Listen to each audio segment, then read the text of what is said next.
অনেকেই করছেন এখন যে আমরা সবাই জুলাই জাতীয় সনদে 17 তারিখে সবাই স্বাক্ষর করেছি। প্রশ্নটা আসছে যে স্বাক্ষর করার পরে আপনারা আবার আন্দোলনের কর্মসূচি কেন দিলেন?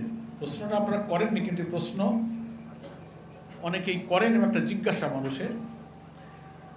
তো সেক্ষেত্রে আমাদের এই দলগুলোর পক্ষ থেকে পরিষ্কার বক্তব্য হচ্ছে, আমরা যে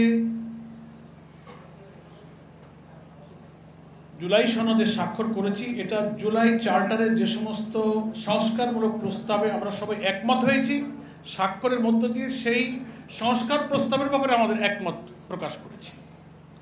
কিন্তু এখন কাজ বাকি হলো এগুলোকে একটা জুলাই সনদ বাস্তবায়ন আদেশ জারি করতে হবে, আর এটাকে আইনি ভিত্তিতে একটা গণভোট করতে হবে, তারপর জাতীয় নির্বাচন। এখন এই দুইটা কাজ তো জুলাই সনদে অন্তর্ভুক্ত নেই, যে গণভোট কখন হবে আর এর যে জুলাই সনদ বাস্তবায়নের যে আদেশটা কখন হবে, এই দুইটা জায়গা জুলাই সনদের অন্তর্ভুক্ত করে লিখিত নেই বলে অনেকেই প্রশ্ন করছেন যে আপনারা যে করলেন এটা যে বাস্তবায়ন হবে, কবে আদেশ জারি হবে, কবে গণভোট হবে, এটা নিষ্পত্তি তো এখনো হয়নি। এই প্রশ্নের জবাবে আমি এই কথাটা বলা আজকের সম্মেলনের সাথে সম্পূরক মনে করছি যে ঐক্যমত্য কমিশনের প্রধান এবং সরকারেরও প্রধান ওনারা প্রতিশ্রুতি দিয়েছেন, ঐক্যমত্য কমিশনে একমত হয়েছে যে এই দুইটা প্রশ্নে যে আমরা এই সংস্কার প্রস্তাবগুলোকে সন্নিবেশিত করে অবিলম্বে জুলাই সনদ বাস্তবায়ন আদেশ জারি করব। লিগাল এক্সপার্টরা অনেকগুলো প্রস্তাব দিয়েছিলেন, কনস্টিটিউশনাল অর্ডার এবং নানান অর্ডারের চিন্তা হয়েছিল, কিন্তু লিগাল এক্সপার্টরা বলেছেন জুলাই সনদ আদেশ একটা জারি করতে হবে, জুলাই সনদ বাস্তবায়ন আদেশ। এটি অপেক্ষাকৃত আইনের দিক থেকে পাওয়ারফুল, সেটা যেন অবিলম্বে করা হয়, যেটা আজকের বক্তব্যে বলা হয়েছে যে এটা অবিলম্বে বাস্তবায়ন করতে হবে।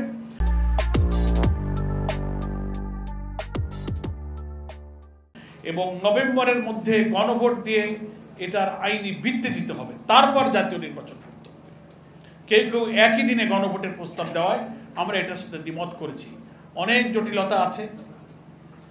একই দিনে দুইটা ভোট হলে অল্প সময়ের মধ্যে একজন ভোটার দুই জায়গায় ভোট দেবে, একটা সনদের ব্যাপারে হা না বলবে, আবার তার প্রতীকে ভোট দেবে, টাইমে ভোট কাস্টিংয়ে কভার করতে পারবেন, অনেক ভোটার ভোট দেওয়া থেকে বাইরে থেকে যেতে পারে।